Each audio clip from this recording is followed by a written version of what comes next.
Hello and welcome back to the Freelanceverse. I hope you're all doing well. Today is another Q&A video. I'm on the road, as you can see. I'm not in my usual surrounding and I don't have my microphone with me, so I'm going to record on my phone. I hope the audio is okay. As some of you know, my last Q&A was a live stream. That's actually when I hit 10,000 subscribers.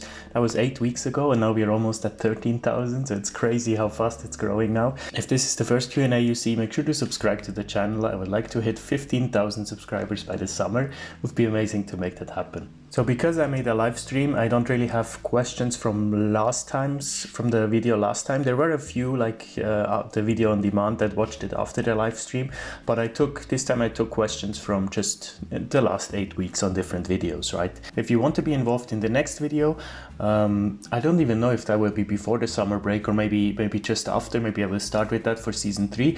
Make sure to ask your questions down below. I will answer them immediately and then include them later in the video. Let's get started with question number 1. The first question, I will put them on screen as always so you can read along, is from Yui Agaskar. Sorry if I pronounced this wrong. Hey Adrian, love your videos. I have a question regarding the files that you mentioned.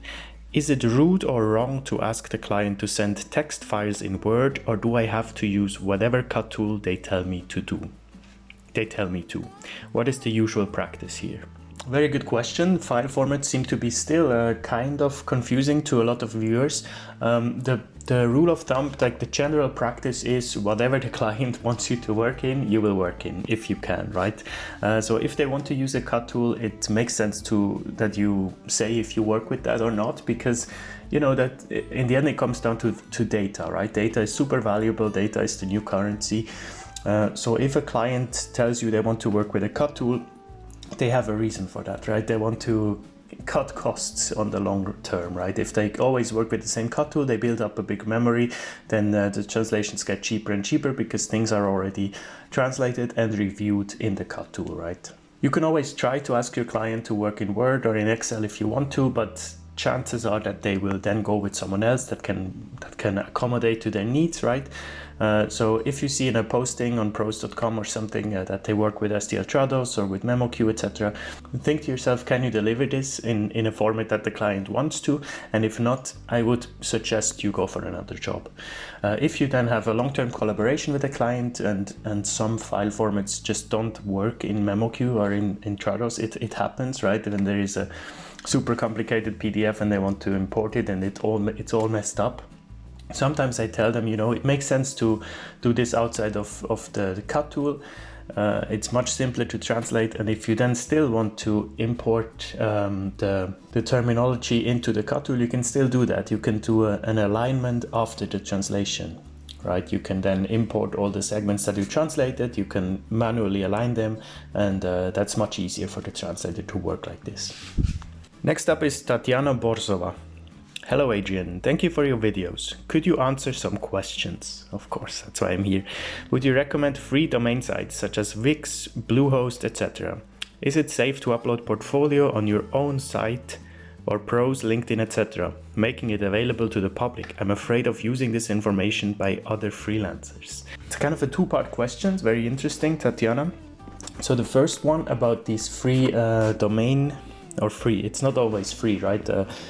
Bluehost, you can sign up for free, but if you want to buy a domain or if you want to host a domain, you have to pay for them. Like, it's not free. But I know what you mean, these website builders, and you can definitely use them. Make sure to not make the same mistakes that I did. I actually want to do a whole video on that. I don't know if you noticed, I lost my website, my whole domain. I lost my email address, my website. It was hacked, and then I was kind of extorted to pay 10,000 euros. But even if I paid that, I don't think I would have gotten it back. It was just a scam, right? And when I went back and tried to resolve it with my hosting provider, they said, you didn't register the domain with us, we just host it. So I had to go to my registrar, and that was some weird company that I couldn't track down. So yeah, in the end I started new. I have now a new website. I'm actually building it right now with a professional website builder together. I have a new email address, and in the end it's good because I wanted to move away from this name anyways. I wanted to build a brand with my own name, and that's what I'm doing now. But so make sure to when you decide for a hosting provider, make sure to buy the domain with the same provider that you host it as well. So the register and the hosting provider should be the same. Spare you from a lot of hassle if something goes wrong, and make sure to invest in like the secure connection, the HTTPS for your website. That's very important. Is it safe to upload your portfolio? A whole thread is under this comment if you want to go check it. There are like 22 responses about back and forth from different people. It's an interesting question. She is afraid. Is it a she? Yes, Tatiana, I think it's a she. She's afraid that someone would steal her portfolio if she uploads it to LinkedIn, Pros, etc. First of all, I don't think you need to upload your portfolio. That's not something that needs to be readily available online, right? If someone asks for your portfolio, you can provide it to them, but it's just something you have in your CV, what you've done before, if you want to do that, but don't upload like full translations. That's not relevant, right? I don't think it's necessarily unsafe to do that, because most likely you send your finished translations anyways by email or something, and that's also not a secure server, right? So yeah, the whole cybersecurity is an interesting topic, but I wouldn't upload your portfolio in general. Okay, next up is Mimi. Hey, can you explore more about dealing with stress about deadlines? That's something I always struggle with, and I find discouraging as an aspiring translator. In your experience, usually how long is the deadline of most translation documents on average?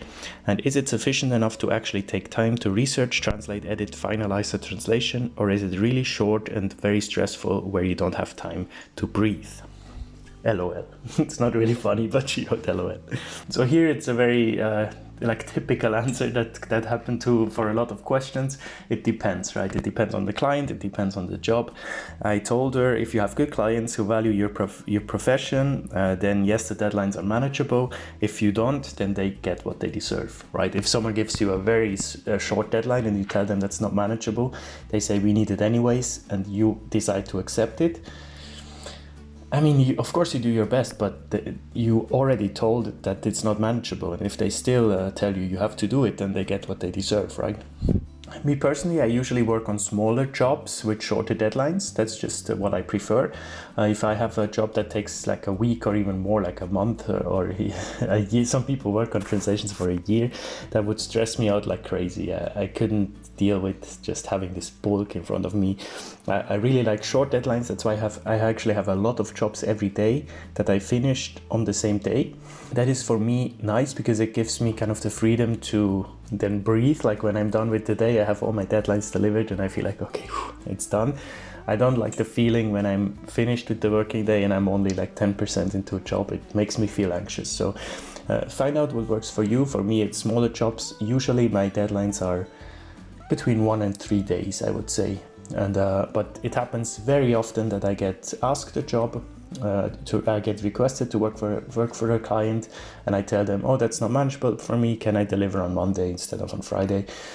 And usually that's okay, right? Because the deadline that people ask you to do is almost never binding, right? If it is, then they say really in the job, this is important that we have this on Friday, and then it's fine, and you don't even need to ask. But almost always you can say, I can't do it on Friday, can I deliver the next day? Juliana Rocca, just a quick shout out because she wrote amazing video. I just found your channel, it's brilliant. I was wondering if you could let us know how to make clear, professional looking invoices. Because I have a lot of new viewers, they probably haven't seen my videos from like a year ago. I made a whole comprehensive video about invoicing. I will link it up here. You can click here if you want to watch it. I wrote this also to Juliana because of course, I understand if you're a new viewer, you don't go back to the old videos, but this is an important one because invoicing comes up for every one of us, right? So make sure to check it out. It's very informative. So let's do this one from Rolf Sunde, who is a channel member, by the way. Shout out to all my channel members. I'm going to put your names up here. Thank you so much for the support. It means a lot. It's crazy that you guys are so involved with the community that you're willing to pay to be a part of the channel. Yeah, I appreciate it a lot. Thank you, Rolf. Great video as usual. Sometimes I miss working in a team. Would love to hear about how you ended up working together. Are you like a small agency perhaps?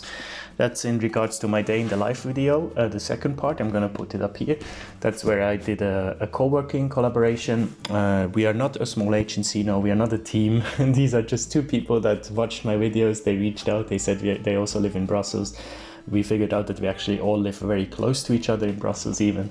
So now we try to do it every week, but it's not every week. But sometimes we just say, we have a group chat now and we say, hey, anyone up for working together? And we go to a cafe and work together. I really enjoy this. I have a few of these groups. I also organize myself a meetup to work with other translators. Same as Rolf, I sometimes miss to work in a team, but I actually do work in teams. For several of my clients, I work in a big German team that we either do review or translation tasks, depending on the client. And that's also great because then we also have alignment calls. We are seeing each other sometimes and we just discuss that we all do more or less the same. We have WhatsApp chats and that feels very good because you're part of a team, right? And for some clients, I'm really very involved in teams that I have video calls basically 2 to 3 times a week because it's so important that we are aligned very well. So if you can set this up somehow, even if this is not established yet, but you know that for a client a lot of people from the same language work together, you can even propose this to the client, right? You can tell them, hey, I know that you have a lot of German translators working on this project. It would be great if we had a group that we can communicate with each other. Maybe you have to be the one that starts this group mentality, right? And it can be very valuable. I really like it a lot. There you go. I'm going to end it there. I hope you enjoyed this Q&A. As always, thank you so much for the questions. They were very informative, very cool. I always pick the best questions, of course. I get some questions I get repetitively almost every day, and I answer them almost every day. I try to still answer all of my comments, but I don't want to include them in the Q&As because I answered them previously. So I always try to take fresh and informative questions. That's it for now. I'm going to enjoy my weekend.